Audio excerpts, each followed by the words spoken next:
Good afternoon दोस्तों, कैसे आप सब लोग। स्वागत है आप सभी का प्रेप योद्धा क्लासेस के एक और सेशन में। आज हम डिस्कस कर रहे हैं न्यूमेरिकल एंड मेंटल एबिलिटी। पहले के सेक्शंस में हम लोगों ने डिस्कस किया था जीएस के क्वेश्चन जो यूपीएसआई में आए थे। आज हम लोग 10 क्वेश्चन और डिस्कस करेंगे जो कि मेंटल एबिलिटी के हैं यूपीएसआई के। तो आओ शुरू करते हैं। चलो क्वेश्चन नंबर 11 से शुरू करते हैं। दी गई छवि में एक्स का मान ज्ञात कीजिए। तो देखो यार, इस क्वेश्चन को सॉल्व करने से पहले सबसे पहले ये जान लो कि जो सबसे अंदर का रूट है उसे सबसे पहले सॉल्व करेंगे। सबसे पहले 121 का रूट और 1296 का रूट सॉल्व करेंगे। तो 121 क्या होता है, 11 इंटू 11 करोगे तो क्या आएगा, 121 आ जाएगा। तो 121 का रूट क्या होगा तुम्हारा, 11। 1296 है तो ये क्या होता है, 36 इंटू 36 करोगे तो 1296 आता है। तो 1296 का रूट तुम्हारा 36 हो जाएगा। ठीक है, तो चलो अब आगे करते हैं इस क्वेश्चन को। ठीक है, तो अब तुम्हें पता चल गया कि ये 587 माइनस 11 यहाँ पर, तो इसको अगर आगे सॉल्व करोगे तो ये आ जाएगा 576 यहाँ पर, ये 576 आ जाएगा।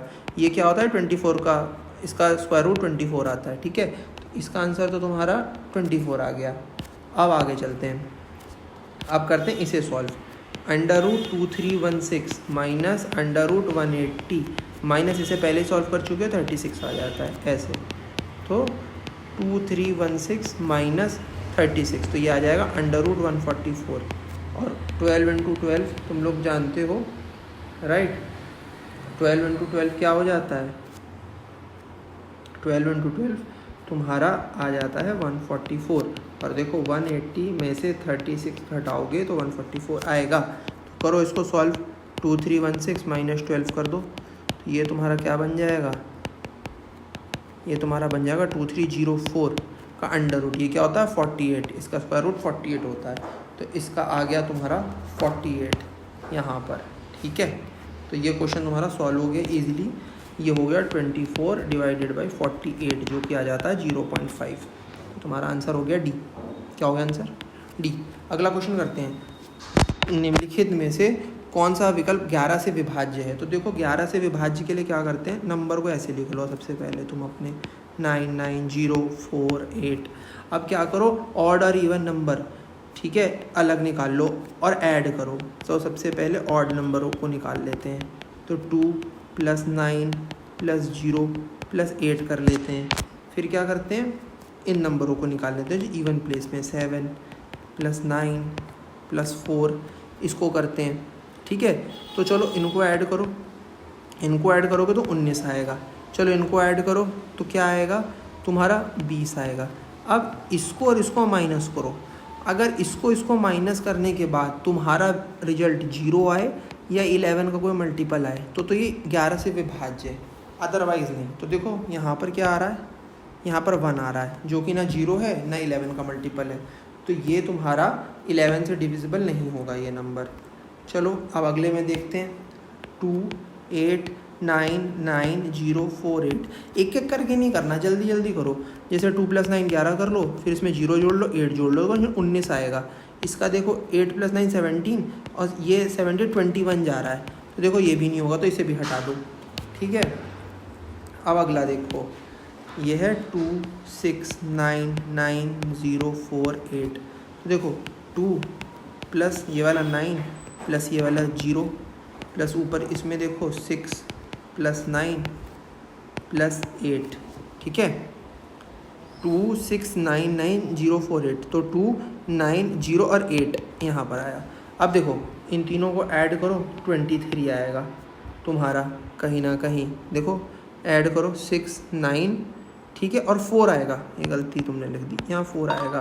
तो इसको ऐड करो तो 19 आएगा, इसको तुम यहाँ पर ऐड करो तो 19 आएगा। देखो 19 में से 19 माइनस करा, 0 रह गया। तो मैंने बताया ना कि अगर 0 और 11 रह जाए तो ये 11 का मल्टीपल होता है। तुम्हारा आंसर ये हो गया, एज सिंपल एज दैट।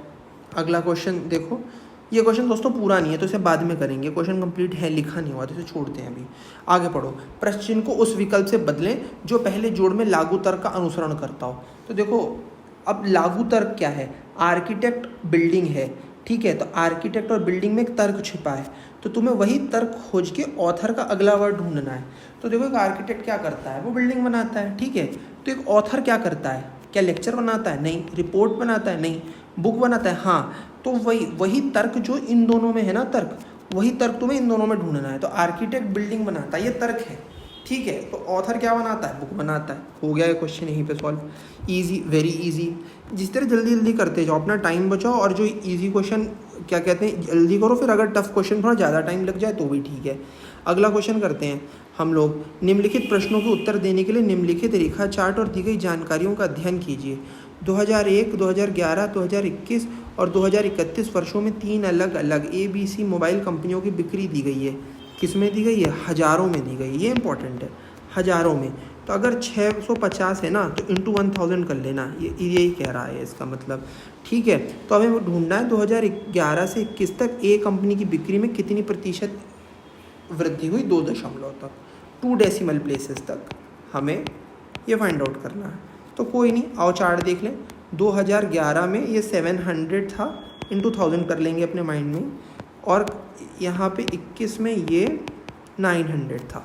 तो कितना डिफरेंस आया इन दोनों में? इन दोनों में आया 900 माइनस 700, इतना इनका बढ़ गया, इतना इनकी ग्रोथ हो गई। बट किसके बेस ईयर क्या देखोगे तुम अपना? 2011 के कंपैरेटिव में देखोगे ना, तो इसको डिवाइड कर दो। 2011 में कितनी बिक्री थी? 700, और परसेंटेज पूछ रहा है तो इंटू 100 कर दो। तो बस 200 बाई 700 इंटू 100 करोगे तो तुम्हारा आंसर आ जाएगा 200 बाई 7, जो तुम्हारा होता है 28.57 अप्रॉक्स। ये हो गया तुम्हारा आंसर ई, ठीक है। अगला बहुत इजी था ये क्वेश्चन। एक दुकानदार 2 बैग 5500 में बेचता है, पर एक पर उसे 21% लाभ मिलता है, दूसरे पे से 21% हानि होती है। तो पूरे लेन देन का लाभ या हानि निकालो। तो फ्रेंड्स इसकी ट्रिक होती है, एक्चुअली इस क्वेश्चन की ट्रिक होती है, अगर किसी चीज़ का मतलब कॉस्ट प्राइस सेम हो, अगर कॉस्ट प्राइस मतलब ये उसका मतलब इसकी वैल्यू कॉस्ट प्राइस सेम है और उनको सेम प्रॉफिट लॉस लाभ या हानि पे बेच रहे हो, मतलब 21% प्रॉफिट और एक बार 21% लॉस पे बेच रहे हो, तो इसमें हमेशा तुमको लॉस ही होगा, ठीक है, ये याद रखना।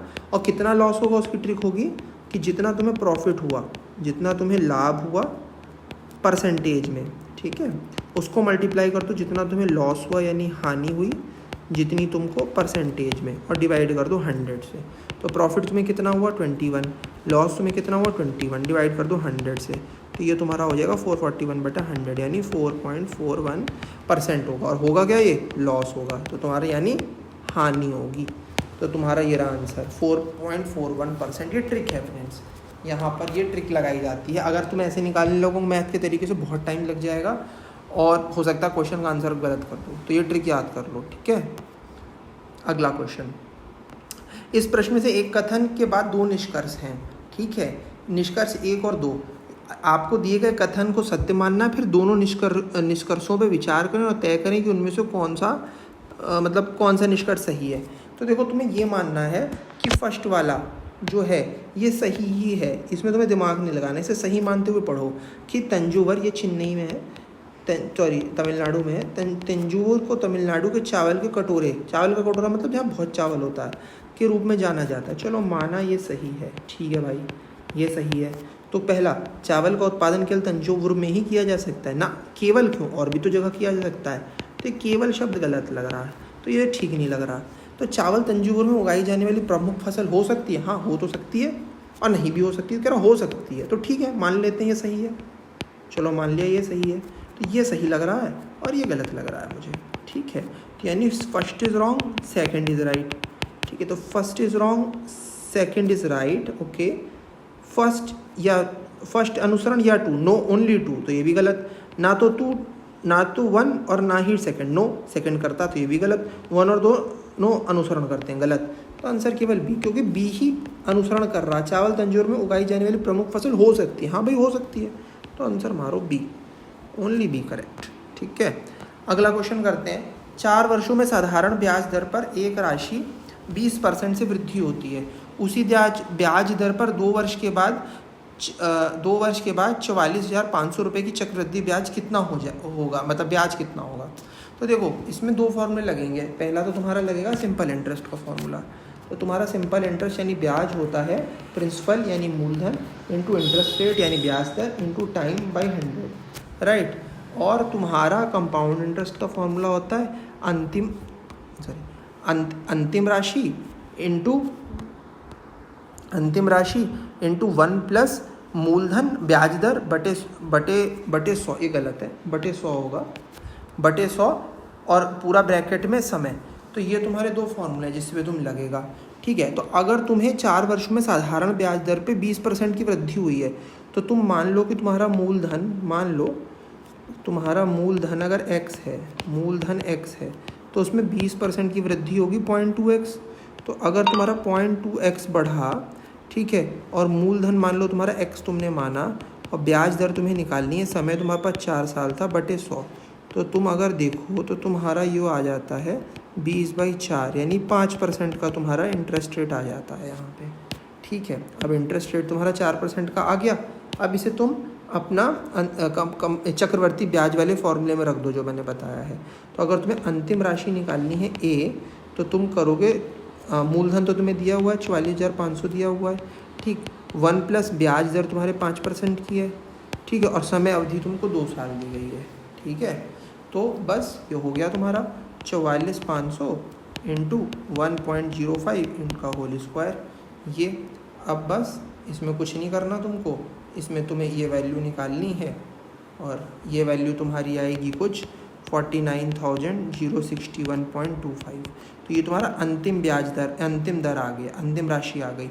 लेकिन तुम्हें क्वेश्चन में चक्रवर्ती ब्याज कितना होगा, तो ठीक है, मूलधन को इसमें से घटा दो। मूलधन तुम्हारा 44,500 है, तो जिसको घटाओगे तो तुम्हारा आंसर आ जाएगा 4561.25। तो इसमें तुम्हारा आंसर हो जाएगा ये वाला, बस ख़त्म, ठीक है। अगला क्वेश्चन करते हैं हम लोग, ये वाला। कि अजय और भास्कर ने 3.5 के अनुपात में कुछ राशि निवेश करके साझेदारी का व्यापार आरंभ किया। चांद 6 महीने बाद आकर भास्कर के बराबर राशि देकर उनके साथ लग गया। तो इसमें बताना था, बताओ प्रॉफिट परसेंटेज क्या रहेगा सबका। तो देखो, इसने बोला कि भास्कर और अजय एक साथ बिजनेस शुरू करते हैं, तो ठीक है, शुरू करते हैं। तो वो पूछ रहा है कि ये बताओ, अगर कोई 6 महीने बाद बिजनेस शुरू करे तो 1 साल बाद, ठीक है, 12 महीने बाद, मान लो 12 महीने बाद तुम्हारा क्या दर होगा, मतलब प्रॉफिट का, मतलब लाभ का। तो देखो, इसका ब्याज दर है 3, मान लो इसने 12 महीने काम किया, इसने लगाया पूंजी अपनी 5, इसने 12 महीने काम करा, ठीक है। अच्छा, और चांद ने भी 5 लगाया, पर इसने 12 में से 6 महीने काम करा केवल, ठीक है, क्योंकि इसने 6 महीने बाद ज्वाइन किया था ना, तो इसने 6 महीने केवल काम किया। तो तुम देखो, तो जो प्रॉफिट होगा वो चांद को 6 महीने के हिसाब से मिलेगा ना, 12 महीने के हिसाब से तो मिलेगा नहीं। तो जो भी प्रॉफिट बनेगा किसका, भास्कर का, और जो भी प्रॉफिट बनेगा चांद का, तो हमेशा चांद का प्रॉफिट आधा होगा भास्कर से। केवल ये बात जानकर भी तुम इस क्वेश्चन को सॉल्व कर सकते हो। कोई ऐसा ऑप्शन है जिसमें भास्कर का लाभ जो है वो दुगना हो चांद से, या चांद का जो लाभ हो वो आधा हो भास्कर से, ऐसा कुछ नहीं, इसमें भी नहीं है, इसमें भी नहीं है, इसमें भी नहीं। केवल ये ऐसा ऑप्शन है जिसमें भास्कर और चांद का प्रॉफिट दोनों आधा होगा।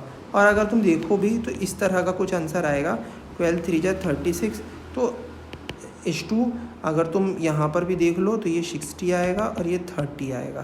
तो अगर तुम इसे सॉल्व करोगे तो 6:10:5 ही आएगा ये, क्योंकि प्रॉफिट क्या है तुम्हारा, जितना तुमने लगाया है और जितने समय के लिए लगाया उसी के अनुपात में आता है, ठीक है। तो इसे तुम ट्रिक से सॉल्व कर सकते हो।